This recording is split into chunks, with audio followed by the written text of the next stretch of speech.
think it's his best screenplay. I just think it's fantastic. I know that here we are a year later, and Sam and Walton and Tim and Michael and I sit around, and Jimmy Parks, we'll sit around, and Bruce Dern would come in when he was working, and Jennifer, and we'd all start to once again talk about the screenplay and you know who somebody might be, because in many ways it is driven by the fact that there's one man who's the character I play is particularly paranoid about what might be going on here that he doesn't want.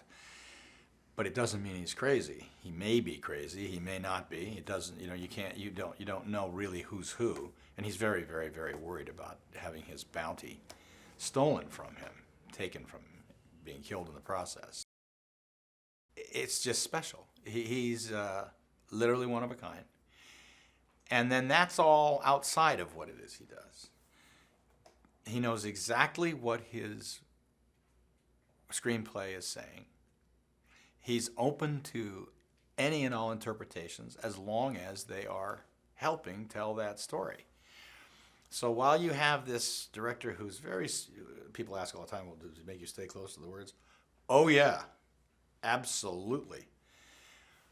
But within that, he'll many times often come in on the fourth or fifth take and say, just, okay guys, smash all the rhythms, just tear it apart, and let yourself go down any road you want to go down. But I think that what's fun about that is that we all have the confidence that he has the confidence in himself, that he has gone with the actor that he wants to see be that person. John is an iconic Western type. He's wearing, he's a man of that time. He wears a big mustache. He thinks that's what a man should look like. That's, if you're standing in front of me and we've got an issue, you're gonna know immediately that you're gonna have to turn around and go the other way. You're not going this way. I've made that clear. He is just that iconic Western guy, and a blast to do, because he's not necessarily the smartest guy there, but he's experienced. And he knows when there's trouble. He senses it. He smells it. He's lived a long time in that kind of job, for someone who does that kind of job. He's not without a sense of humor. It's not that he doesn't get it. But there are some things you can get past John Ruth. But you better be careful. I really looked forward to working with Sam, because I just thought this was also... It's a Tarantino movie. Why wouldn't you want to have Sam Jackson to work with in a Tarantino movie? The fact that that was going to take place, that didn't go by me.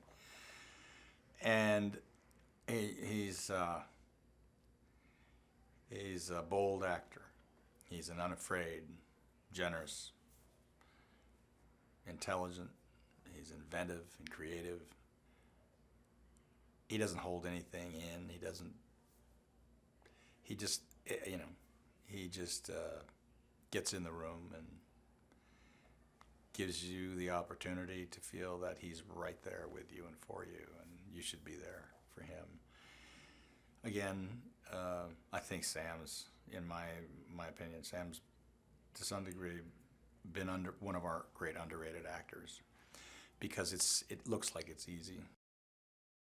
She's been fantastic, and I think will be, she's always been interesting as an actress, but I think this is going to be a huge surprise for an audience to watch. She's really inventive and creative with it. I sometimes find myself just listening for her, feeling her. Don't know what she's doing sometimes, because I'm doing whatever I'm doing, but I can feel myself being aware of her. So that relationship, I think, is something I was hoping for, and it happened in spades. I think it's been one of my great pleasures to watch her blossom within this character that she's taking full advantage of. Thank God she is, because the movie, in my opinion, the movie in many ways centers around that character's presence. And there's a lot of times where she's not saying a lot, but she's doing a hell of a lot. Bruce is awesome. He's, aside from being, as he has always been, tremendously interesting to watch and thoughtful as an actor. He's really thoughtful about the character he plays. And he's really good at it. He's a lot of fun to watch. He's a lot of fun to be in a scene with, because he'll go in any direction at any time. That makes you listen, makes you watch, makes you be a part of something that's actually happening for the first time and is spontaneous rather than repetitive and sort of falling asleep.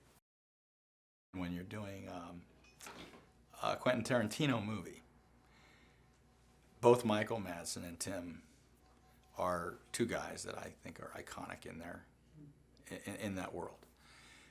They've done 1,000 things outside of it as well. They've been perfect. They've been perfect. Damien Bashir is the newest to me. And in my own personal world as John Ruth, he's my number one target. He's my number one suspicion. And he is, being new to my eyes. I don't watch a lot of movies. I love movies and stuff. I don't see a lot of them. But see, Damien was new to me. And immediately I said, who is this guy?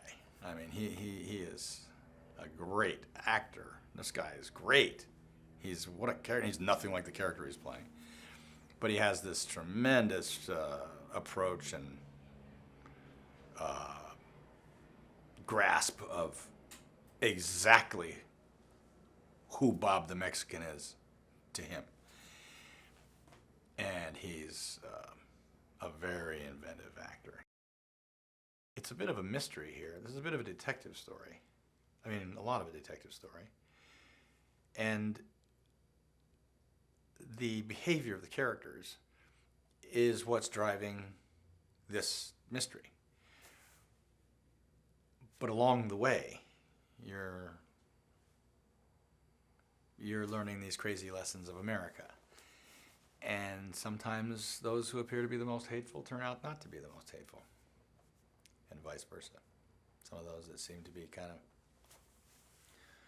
clean and innocent are not at all. So, look, it's when you see this movie, just like you saw many of Quentin's movies, you have a lot to talk about.